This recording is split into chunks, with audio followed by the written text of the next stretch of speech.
Lorsque j'étais incarcéré, moi, le pourfondeur des religions qui nous auraient tous opprimés, qui ont opprimé en tout cas, d'après ce que je pense en tout cas, mon peuple, j'ai eu l'occasion de me retrouver face à moi-même et d'étudier comme je ne l'avais jamais fait auparavant. Dieu sait que j'étais pourtant un grand lecteur.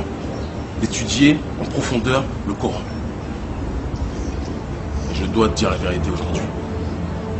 Que ça plaise ou pas, je n'ai trouvé aucun, et je dis et je le répète avec la plus grande clarté, aucun passage légitimant l'esclavage des Noirs.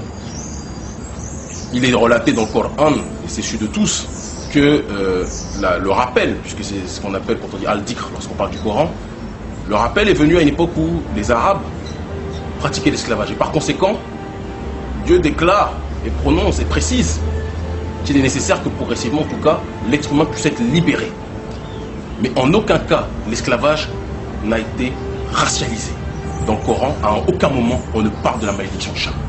C'est un mensonge qui est perpétré et qui est propagé dans le courant afrocentrique et dans bien d'autres courants, par l'intermédiaire de personnes comme des sionistes, comme Jacques Hirs, qui nous a écrit un livre, L'esclavage en terre d'islam, pour justement monter les peuples les uns contre les autres, ou des hommes payés toujours par ces impérialistes comme Tidjan Diaye, qui parlent justement de cet esclavage en terre d'islam. Mais précisons, le fait que dans le Coran, à aucun moment, l'esclavage des Noirs n'est toléré, que l'infériorité des Noirs serait proclamée, cela n'empêche en rien, et il faut le dire de la manière la plus claire possible, qu'il ait existé et qu'il existe encore à bien des endroits dans le monde, des gens qui se présentent, qui se réclament de l'islam et qui ont des sentiments négrophobes, que ce soit en Mauritanie, que ce soit à bien des endroits, et même à la Mecque, ça va en choquer, où un certain nombre de Noirs, et je parle de ce que je sais, ou de gens qui en sont revenus, ont vécu le racisme dans leur chair, et qui étaient loin de ce rêve dont Malcolm X vous avait parlé lorsqu'il déclarait qu'il avait vu une fraternité une et indivisible,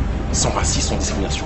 Le racisme existe parmi les gens qui se revendiquent de l'islam, parmi certains qui s'en revendiquent, mais jamais l'islam, et je dois le reconnaître et je dois le proclamer, jamais l'islam n'a toléré la négrophobie, le racisme anti-noir et l'infériorité d'un peuple au détriment des autres. Je pense qu'il faut le préciser, il faut le dire avec la plus grande clarté. Sans quoi je ne serais pas Kémy Séba, qui signifie en langue ancienne chez mes ancêtres le noir qui enseigne, et le noir qui apprend ses erreurs, et le noir qui apprend aussi de par les vérités qu'il a connues de par le passé.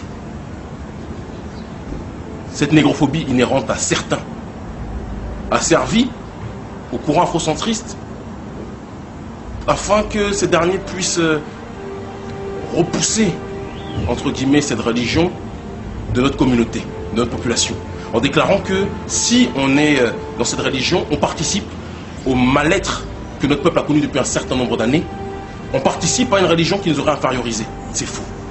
Je dois le répéter et je mets au défi n'importe qui aujourd'hui de le dire. Et parce que je suis un homme qui l'a condamné, qui a critiqué, qui a attaqué justement l'islam à une certaine époque, il faut le reconnaître. Je ne peux aujourd'hui qu'avec la plus grande clarté, parce que la vérité, je l'ai étudiée. Et parce que le Coran, je l'ai étudié en profondeur. Comme je ne l'avais jamais fait auparavant lorsque j'étais incarcéré, je mets au défi n'importe qui de venir me dire que la malédiction de Cham, que l'infériorité des Noirs est présente dans le Coran. Des milliers de gens croient en ce qu'on dit aujourd'hui, suivent ce qu'on dit aujourd'hui.